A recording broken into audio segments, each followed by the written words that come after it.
few matches down now after that long layoff. What are your thoughts after this tough match?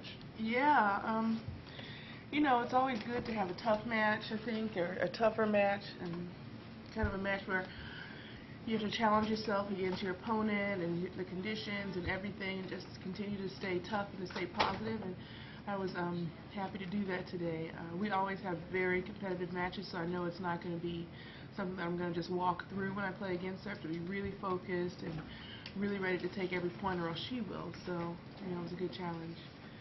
How much did your success when you came to the net make you think, I should be doing this even more often? Yeah, I definitely like to come in when I can, and the last couple matches I think I've increased the number of times I've come in, and if I get the opportunity, I'm going to, you know, keep doing it, so just trying to work it. Are you surprised the crowd was so supportive for your opponent? I didn't hear that much. I mean, I'm just trying to think about putting the ball in, and when you're out there, you get into this zone of, it's just this zone of competing, so you don't hear that much. Venus, there was a story in the New York Times earlier this week about you being 30 and how Chrissy and Martina are the only players over 30 to have won multiple majors. Can you just talk about that a little bit? How different is it for you now at 30 than 5 or 10 years ago? And are you motivated to try and win a couple majors after 30? Hey, I'm here to win every match that I play, so that's basically what it is. Nothing more or less than that. Do you feel old or do you feel young? When you're around the other players, do you really feel like you're much older than everybody or not? You're more experienced or? Oh, I don't even know how I feel. Well, still young, I would say. Still young, and especially in the head. Real young in the head. Yes, pardon the ridiculousness of this question, but they were making a big deal on TV about sort of tugging at your dress, that you just didn't seem comfortable out there. And I know it was windy, but was the dress bothering you at all? No, the only thing that bothered me, I think, is when I didn't win the point. So that was it. Speaking of your sequin tennis dresses, I think they're gorgeous, but it's become the talk of the open. So what color are we going to see next? I do have some more colors, but so far I've worn the colors I like best. So we'll see how I feel in the next round, if I just do a repeat or something new. But obviously the dresses are super fun, and They are. it's just fun. So hopefully just as much fun as my game is, and seeing those, you know, kind of fun and big shots. Curious, what happens to the old dresses? Like, do you store them somewhere? Does someone put them on a wall? I mean, honestly, are they just gone? They get retired. A lot of times people ask me for them. There aren't many, so I don't really give them away, but like the Wimbledon Museum asked me for one of my the Tina Turner dress, and I think maybe the Tennis Hall of Fame maybe asked me for the can for the French. So then, of course, you know, that's awesome when people ask me for those. But other than that, they get retired. And I mean, do they become rags that you use? You know, historically, I've saved like one of each dress, and you know, I do a lot of the organizing at the house, so I'll save one of Serena's too. And lately, she's taken over that. But you know, I think at the end of the day, I think, you know, to have like an exhibition of all the dresses we've worn, I think it would be very interesting, I think.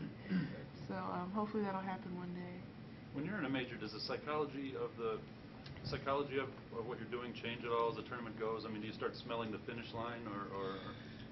No, just really trying to focus more on playing the bigger points even better, staying even more mentally tough. It's all about who can execute their game and stay positive and be smart at the same time. So really just trying to take it all up to the next level. So that's what I'm trying to do. How much more do you know about what you can do here now than you did when the tournament began because of the injury that you had? Yeah, I know. When the tournament started, you know, it was a little, you know, uncertain on you know,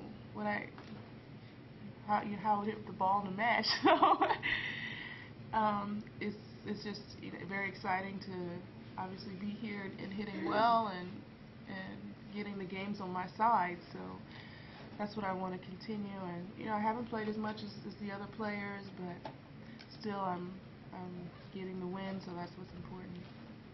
From standing up for Shahar last year in Dubai to meeting her this year in Dubai, and then playing her again, it seems like your lives have become intertwined. Yeah.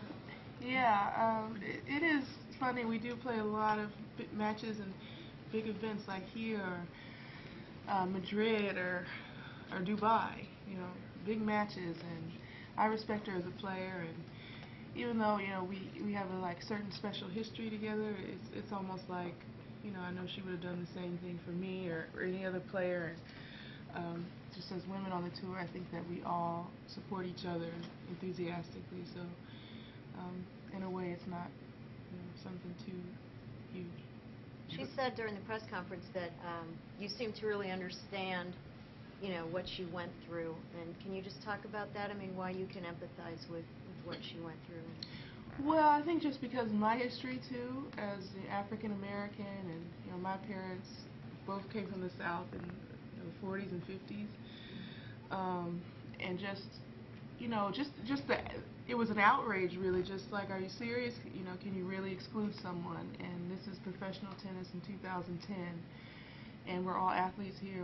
We're not politicians or anything like that. So really, just the feeling inside of me was one of just almost of rage and discontent. Like, is this for real? So unfortunately, the first year it was the draw had already started. No one knew until the tournament started. But the next year, I'm glad things went different. So I think in that way we do relate, because unfortunately the world is what it is now. People don't get along for whatever reason, but I think as professional athletes, in a way we're ambassadors almost for peace, because sports brings everyone together. So it's really a disappointment not to be able to have the opportunity to do that. So it was good that she was able to this year. Did you have a hard time deciding on whether or not to pull out of that tournament a couple of years ago? Like I said, really the tournament started, the qualifying started, and no one even knew until after the draw. The players didn't know. So it was like everyone was playing. So there wasn't really, no one knew. No one was educated on the situation. I think maybe behind the scenes a lot of stuff happened that no one knew about, but the tournament started. Venus, I interviewed Patrick McEnroe last week about the book Hardcourt Confidential, and in it he talks about you and Serena. He wishes you'd be better ambassadors for the game of tennis. He said to me that he thought you were doing better because of the work that you've done as a player representative on the tour. But I wonder if you want to respond to that. Doing better? Well, I don't know. What should I be doing more? Right. What do you think of him saying that he thinks that you should be a better ambassador for the game? I haven't read his book, so I just don't know. But I don't know. What am I supposed to think? I have two last questions. Venus, what are your thoughts on your next opponent and the keys to that match? Who do I play? Schiavone? Schiavone.